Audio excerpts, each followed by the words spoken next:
jy kan met groot liefde instap en jy kan hulle streel, want hulle is relatief mak en dit is te mooi om saam met hulle te wees, om te sien wat hulle doen en hoe hulle beweeg en al hulle gewoontes.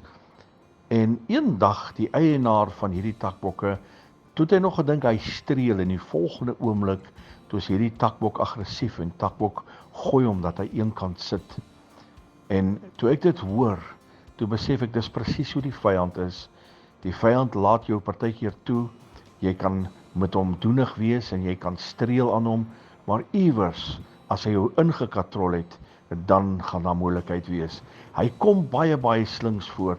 Moenie betrokke raak met sy dinge nie. Moenie betrokke raak met die dinge van die vyand nie, want iewers gaan jy 'n prys betaal. Iewers gaan hy sy rug op jou draai en dan gaan jy baie skade hê.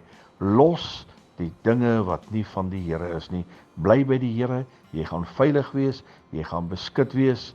Moenie in 'n slaggat trap om in die verkeerde dinge betrokke te raak nie. Herlewingsgroete.